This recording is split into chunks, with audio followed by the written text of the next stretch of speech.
Church Tech Expo, maior encontro de tecnologia para templos e igrejas da América Latina. As principais tendências e soluções de áudio, vídeo, iluminação e segurança com os maiores especialistas do país.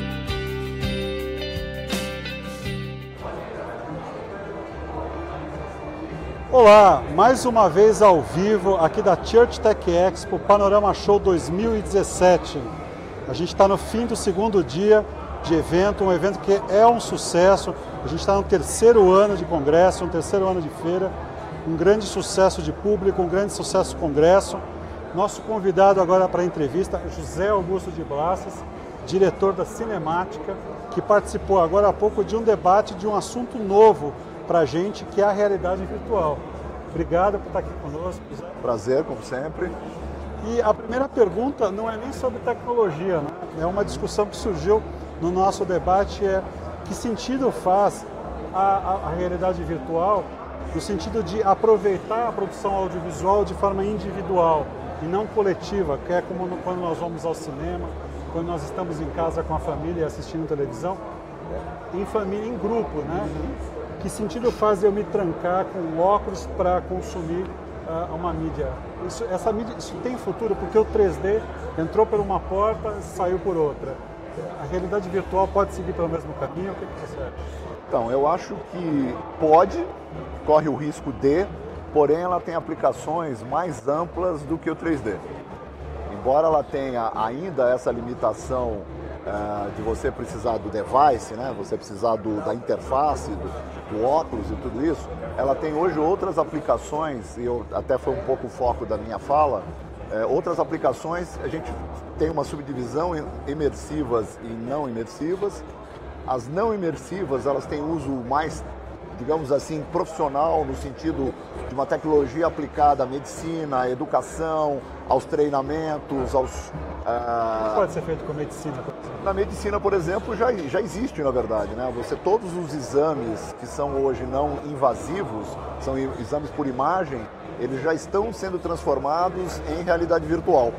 Então, na verdade, o médico, ele mapeia o corpo desse seu paciente e aplica a leitura do instrumento, como um ultrassom, por exemplo, em cima do paciente. Então ele olha para o paciente e vê as coisas tridimensionalmente e espacialmente na frente dele, como se ele tivesse uma janela para o corpo. Quer dizer, uma mãe, por exemplo, que está fazendo um acompanhamento pré-natal do seu bebê, ela poderia colocar um óculos e enxergar? Eu acho que a mãe não, mas o pai sim.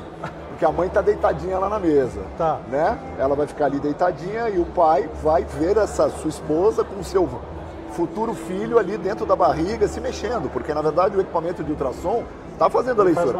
Uma tomografia, a mesma coisa, e aí você está espacializando isso. Então, nesse caso, foge um pouco do início da sua pergunta em relação ao espetáculo, vamos chamar de entretenimento de audiovisual. Então, acho que nesse uso, e isso vai evoluir muito, creio eu que é um caminho sem volta, minha opinião. Pelo outro lado, para o entretenimento, entra um elemento que eu acho muito importante, também foi uma tônica da minha fala, que são as narrativas. Como roteirizar, como narrar, para um espaço tão amplo em que eu não domino para onde o meu espectador vai olhar. A narrativa, a decupagem, o cinema sempre diz, olhe isso, ouça esta fala, né? Com esta câmera, com esse enquadramento, olhe esse olhar. E você vai poder olhar outros olhares, outros pontos de vista. É muito complexo. Isso pode criar uma grande dispersão. Uma das bibliografias que aprofunda um pouco sobre o tema diz, será que o ser humano está preparado para tal grau de imersão? Será que psicologicamente, será que espacialmente, será que ele está preparado? Eu acho que é um bom alerta. A realidade virtual tira um pouco da gente a noção do nosso corpo, né? A gente olha, não enxerga a perna, não enxerga os braços, perde um pouco do sentido de equilíbrio. Né? Perde o sentido, eu já fiz uma experiência dessa. Quando você ergue para o horizonte e você participa daquilo com o seu ponto de vista de olhar, onde normalmente você não está vendo as suas mãos e o seu corpo, agora quando você vai abaixar e olhar e não enxergar o seu corpo, você parece que você está flutuando. E aí é uma impressão muito estranha, no primeiro momento, ela pode ser usada narrativamente, né? E tem o outro ponto de vista da sua pergunta, que é espetáculo individual ou espetáculo coletivo, né? Um dos primeiros instrumentos de indústria de entretenimento foi o rádio, lá no começo, nos anos 10, 20. Esse rádio era o galena e você via só de fone. Então, na casa, tinha um cara que ouvia o rádio. Na invenção do alto-falante nos anos 20, ele virou um espetáculo familiar, de congraçamento em grupo. Depois, o cinema levou isso para fora da sua casa, mas continuando a ser em grupo. Depois veio a televisão, entrou na sua casa com imagem e som, e você assistia com a sua família. Esses instrumentos se parecem um pouco hoje com o consumo do celular e do fone de ouvido. Porque o celular, uma tela muito pequena, te leva para o consumo individual e o fone de ouvido idem. Né? Então você mergulha, você vê as pessoas dos meios públicos, né, transporte e tal, elas estão isoladas do mundo, elas não estão olhando para o cara que está do lado dele. O cara não está puxando uma conversa, não está puxando um papo. Acho isso perigoso nas relações humanas. A gente desaprende de ter relações humanas. E a relação humana, ela precisa do close. Eu preciso enxergar o meu interlocutor, eu preciso ver as filigramas das expressões que a minha fala causa nele. Quer dizer, ela pode até aumentar a fuga que muita gente tem da vida em sociedade, isolar ainda mais... Eu acho que sim, há esse perigo. Eu não, assim, pode parecer, né, na minha idade, um cara mais velho, não, ele está lá fazendo um discurso passadista, ele quer o que sempre aconteceu. Eu costumo dizer que eu sou um velhinho bem safadinho assim em termos de tecnologia. Eu gosto de verificar as possibilidades de novas narrativas. Agora, eu não sou um aderente de primeira leva. Chegou, pum. Não, acho que a gente tem que pensar, raciocinar, enxergar um caminho. Visto esse caminho, hoje mesmo na nossa mesa, por perguntas colocadas pelos participantes da plateia, nós vimos que há possibilidades das telas. Né, de você, por exemplo, hoje uma tela 180, já existe tecnologia para isso. Eu já participei de projeção de 180, inclusive na época era até com película. É bastante imersivo, mas eu considero que esse tipo de imersão ela é muito pesada e ela não deve ter a duração de uma obra de grande duração. Porque fica muito cansativo, os seus sentidos, a sua atenção fica muito agudizada. Então eu chamo de formato de feira. Como o IMAX surgiu, para você ver 40 minutos, parque de diversões. Eu vou lá, eu me lembro, faz muito tempo isso, mas era tão interessante, eu vi em Los Angeles, na Universal, era em cima do De Volta para o Futuro. Enquanto você ficava na fila imensa, ia sendo construída uma história para você, que era concluída na sua imersão.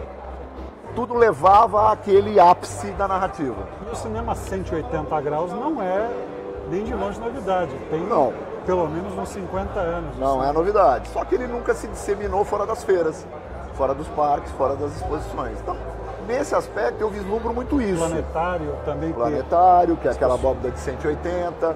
Agora, por outro lado, né? Exemplo dado hoje também. Um cara citou um exemplo de um casamento. Eu estou aqui em São Paulo, casamento aqui, tem familiares espalhados pelo mundo. Boto lá uma câmera 360 e um aplicativo muito simples, que eu não vou pôr um óculos, mas eu vou rodar a imagem. Então eu vou olhar o padrinho daqui, vou olhar quem está sentado atrás assistindo o casamento, boto lá num ponto de vista na frente do altar. Uma ideia muito interessante. Porque a gente pode imaginar que diversas cerimônias, né, não necessariamente um casamento, muita gente deseja acompanhar e não pode, desde uma desincompatibilidade de agenda, sim, até por distância, problemas físicos, etc. Mas hoje é possível acompanhar ou com óculos ou na tela, com a transmissão em 360. A única coisa que tem, que nós também discutimos hoje, é a questão da ótica. Porque para criar a 360, a mais simples delas são com duas câmeras 180, com um ângulo de visão de 180, que não é o ângulo da visão humana. O ângulo da visão humana é muito menor, aí a gente está além da visão periférica com 180, então é muito cansativo. Tenta forçar a sua visão periférica dos dois lados, você vai ficar vesgo e vai dar dor de cabeça. Então a lente muito angular, ela perde definição nas bordas. E eu vejo um mundo muito distorcido. Claro que estão se desenvolvendo sistemas com múltiplas câmeras para não ter tanta essa distorção. Então acho que nesse aspecto eu posso me transportar. O que vai faltar é andar. ou seja, que eu possa me aproximar do objeto, porque eu tenho um ponto de vista fixo da câmera. Eu não determino que a câmera ande, se aproxime ou se distancie do objeto. Acho que isso no futuro... Mas no game... No game, claro, mas o game é 3D. O game é 3D. Tranquilo. Mas falou-se de uma tecnologia interessante também, a partir de uma câmera multicâmera, criando uma imagem 8K, eu consigo traquear ela, que é criar uma parte disso em 3D e pegar uma imagem ao vivo e acoplá-la, traquear, fazer com que ela se movimente dentro do universo do 3D, e aí a hora que o 3D navegar, como num game, ele vai puxar a imagem ao vivo também, porque ela vai ter uma resolução suficiente para poder ser ampliada. Então, interessante. Falou-se de uma outra coisa que é, eu visualizo e focalizo um ponto do cenário e ao olhar fixamente para ele, o sistema entende e ele faz um zoom meio de transporte, fum, e eu caio dentro de um outro universo de vídeo. Existe uma forma de a gente controlar essa navegação com piscadas nos olhos. Sim. Ou apertando os botões no óculos. Detectando a nossa expressão facial, detectando a nossa intencionalidade de querer olhar para um determinado espaço e, digamos, navegar nele de uma forma mais próxima. Porque ele está ali, eu estou vendo de longe. Quando eu me fixo nele, o sistema aproxima e eu caio dentro de uma navegação mais aproximada. Um outro segmento que eu acho que tem muito a ganhar com isso é o de imóveis, né? Porque as pessoas às vezes querem visitar 5, 10, 15 imóveis e não tem nem tempo nem disponibilidade. Se alguém vai uma única vez e grava o imóvel, disponibiliza, e você colocando o óculos pode conhecer todos eles numa manhã. Isso perfeitamente aplicável, a gente deu esse exemplo também. Isso já é feito com CAD, né? CAD com 3D, as construtoras já fazem isso. Só que é uma construção de animação. Certo. Agora, com a realidade virtual, seria o apartamento verdadeiro. Se ele for um apartamento mobiliado, serão os móveis reais. Se a paisagem que tiver naquela janela aparecer, é uma paisagem real. Então, realmente eu me transportaria. E aí, valeria a pena aquele exemplo que nós vimos, que é a cabeça com as câmeras. Que eu ponho uma pessoa andando pelo apartamento. Aí, a cada cômodo eu tenho 360, cada local eu tenho 360. E aí eu posso fazer isso sim, clicando no botão. A sala, navego dentro da sala, clico, corredor, cozinha, vou para a cozinha. Acho que isso total. Por isso a aplicação ela é muito mais ampla e mais rica que o 3D. E aí eu acho que nesse aspecto ela vai ficar. Uma outra questão que a gente não comentou muito é o áudio, né? É super complicado captar o vídeo para 360, mas o áudio é igualmente complicado, né? Sim. E antes de saber como fazer, eu queria entender qual a importância, né, desse sentimento quando a gente movimenta o rosto usando um óculos 360. Qual é o papel do áudio nessa imersão? Então, tem dois caminhos para o áudio, né? Tem o caminho de você poder captar uma quantidade de canais. Foi dito aqui hoje também na palestra a respeito de um sistema de microfones e softwares que ele capta 6 canais de áudio e depois faz uma telemetria do ambiente, e aí esse áudio vai ser aplicado no software e aí ele vai criar a relação de reverberação do espaço. Então tem uma parede a 5 metros ali, ele vai bater a 5 metros e voltar, como se eu realmente me sentisse no espaço. Outra é você recriar em pós-produção. Então, no exemplo que foi dado do Beatles Experience, nós trabalhamos num projeto de realidade virtual e nós refizemos o som, que era um show dos Beatles no Shea Stadium, um estádio de beisebol, 55 mil pessoas. Nós posicionamos a câmera com um espectador, fez-se alguma parte ao vivo, a plateia mais próxima, a entrada dos Beatles numa banda cover, um pouco do gramado e o resto foi tudo construído em 3D. Nós não captamos som, porque era tudo playback. Então usamos de uma tecnologia muito antiga que é o som binaural. O som binaural é para ser feito exatamente com fones estéreo. Ele é para ser feito com fones estéreo. E a técnica do binaural é muito similar à técnica do 3D, porque ela engana o nosso cérebro criando um espaço falso com uma diferença de frequências entre o ouvido direito e esquerdo. Tem uma diferença que é maior em hertz, por exemplo, 400, 410 até 430. Essa diferença entre 10 e 30 é que vai criar as diferenças de espaço, que você vai sentir o posicionamento e origem do som. Como nós fizemos? Nós captamos esse áudio com fones binaurais, mas não os fones da dummy head, nós capturamos com aqueles que você coloca no seu próprio ouvido e capturamos São fones isso com microfone. com microfone. Tá? Recriamos o som em 7.1, então pegamos playback, recriamos ambiente, público, tudo que estava acontecendo naquele estádio, recriamos numa edição tradicional de cinema, com 7.1 canais, fomos a uma sala de mixagem de cinema e aí criamos as aproximações de caixa, colocamos aí 2 microfones, um microfone MS estéreo e de novo o microfone o binaural, e ainda pusemos um público verdadeiro, pessoas, uma claque, que nós ambientamos ao lado dos microfones, que era a plateia imediatamente ao lado desse espectador que nós estávamos recriando a visão dele a partir daquele ponto de vista do estádio. E aí criamos a espacialização dos sons traseiros e os sons frontais, criamos uma espacialização de 7.1. O que não aconteceu? Você põe o teu óculos e o fone é estéreo.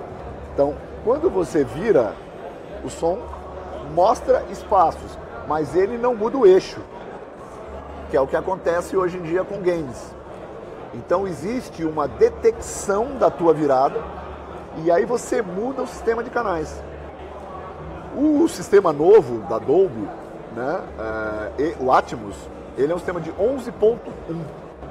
11.1 canais de áudio. Então com esse sistema ele consegue trabalhar com a circularidade. Ele capta 11.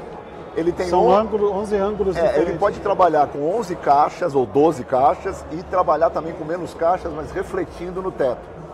Então a caixa sai horizontal e sai num ângulo que reflete no teto e volta como uma fonte do alto. Tudo isso para dar a sensação que nós temos quando... Então, nesse momento, quando eu estou no meu home theater em casa ou no cinema, não.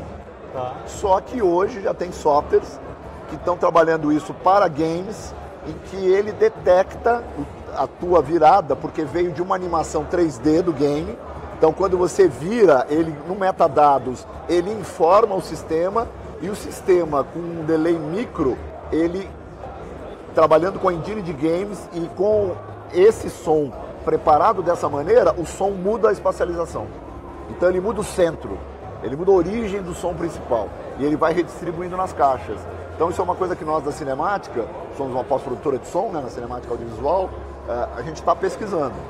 Hoje aqui mesmo, como é bacana, né, fazer um evento como esse, saímos daqui com uma combinação de fazer um grande demo de áudio e vídeo, testando na semana que vem, junto com a Avid, Pro Tools e Dolby, a gente vai estar fazendo uma demo, testando essas ferramentas e aí vamos fazer uma aplicação logo na sequência, conversa surgir daqui pós-palestra. Muita gente que assistiu a palestra, que se interessa pelo assunto, pensa, ok, mas como é que eu faço hoje? Se eu quiser fazer uma produção hoje, uma captação simples, eu não posso fazer um grande investimento. Com uma câmera DSLR, por exemplo, o que eu consigo fazer? Não, com a DSLR você não vai conseguir. Você vai ter que comprar uma câmera VR. Essa câmera VR, a mais simples dela, são duas câmeras de 180, uma virada de costas para outra. Portanto, tem uma pequena zona cega nas bordas do 360. O software disfarça isso, ele junta isso. Tá? Costura, né? E fica na borda... Dois lados de um globo que se unem e são costurados. Exatamente. Com uma pequena falta, é uma zona, inclusive, de menor definição, que é a borda da lente. Ele faz uma junção disso.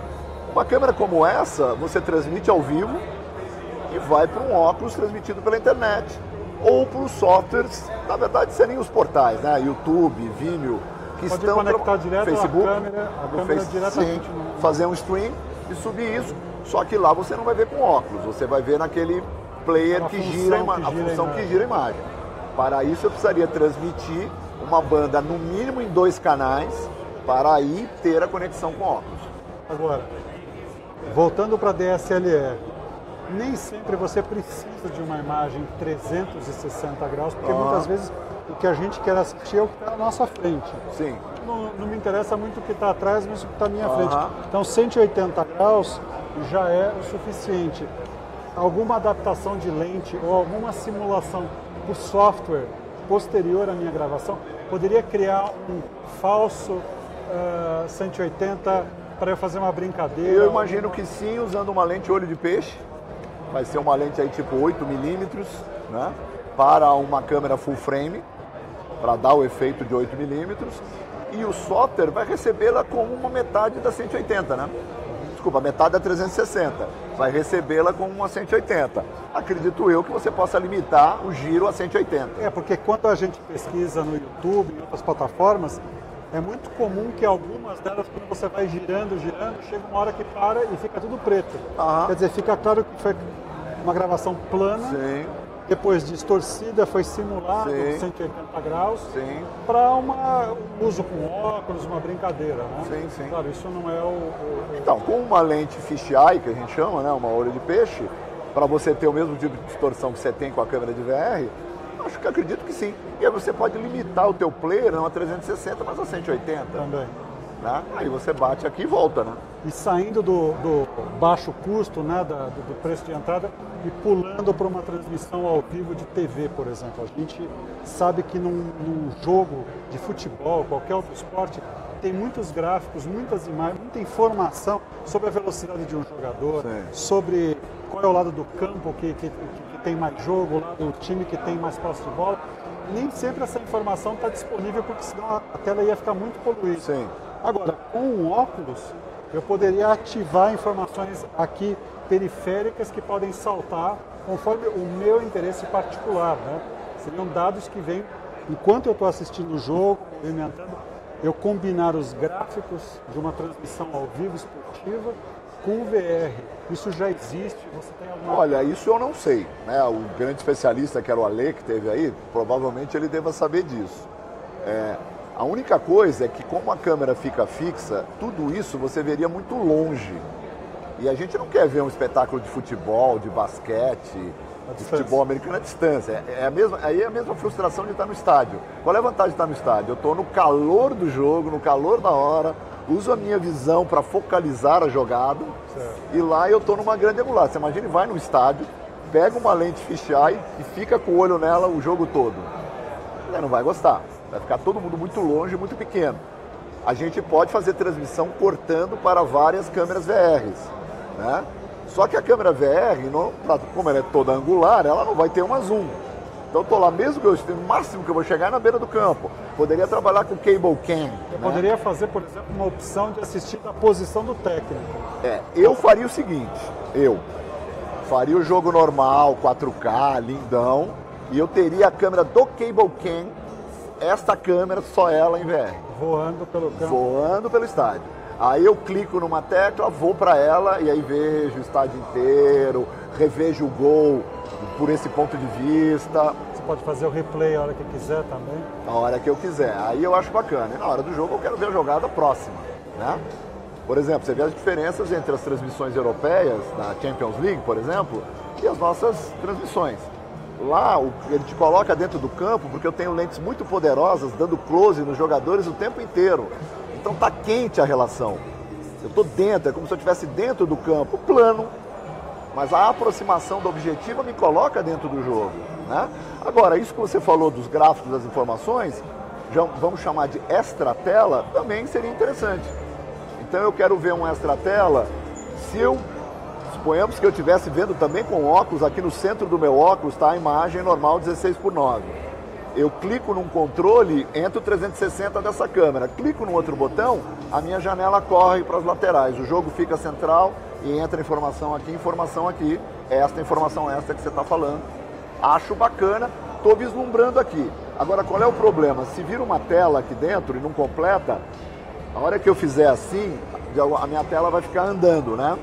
Não deve ser uma coisa muito agradável. É como se eu tivesse com o celular aqui na cara, ficasse fazendo assim com o celular movimentando.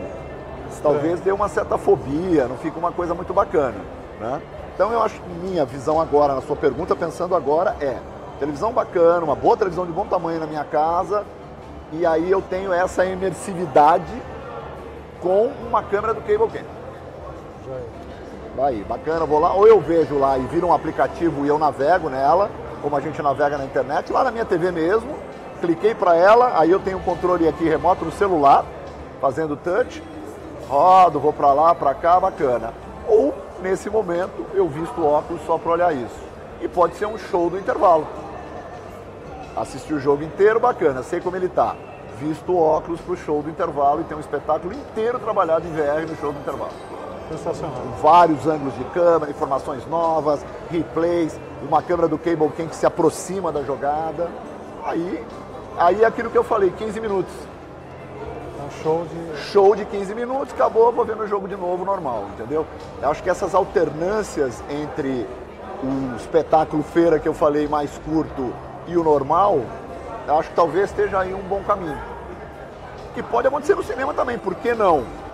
Eu estou assistindo um bloco inteiro de um longa, chegou no ato central dele, eu quebro o ato central, e aí todo mundo veste o óculos e acontece 15 minutos de uma narrativa desse tipo, tira o óculos, pum, e continua. Como já aconteceu com os IMAX em 3D, que tinha só uma sequência 3D, aí o cara escrevia lá, ponha seu óculos, você punha, assistia a sequência, tirava o óculos e o filme continuava plano. Caminho de novo. Maravilha. Como a gente viu, tem muito assunto. A realidade virtual abre uma imensidade de discussões por causa do áudio, por causa da nossa sensação de estar num ambiente desconhecido. E é isso que a gente traz para a nossa grade de programação. Tecnologia de fronteira, tecnologia que está à frente do que a gente está vivendo hoje. A gente traz essa discussão aqui para os nossos debates, para a nossa grade de programação. É isso que nós queremos trazer, conteúdo de qualidade, discussão de alto nível. Eu agradeço muito a entrevista com José Augusto e muito obrigado a você que nos acompanhou até agora e até a próxima transmissão.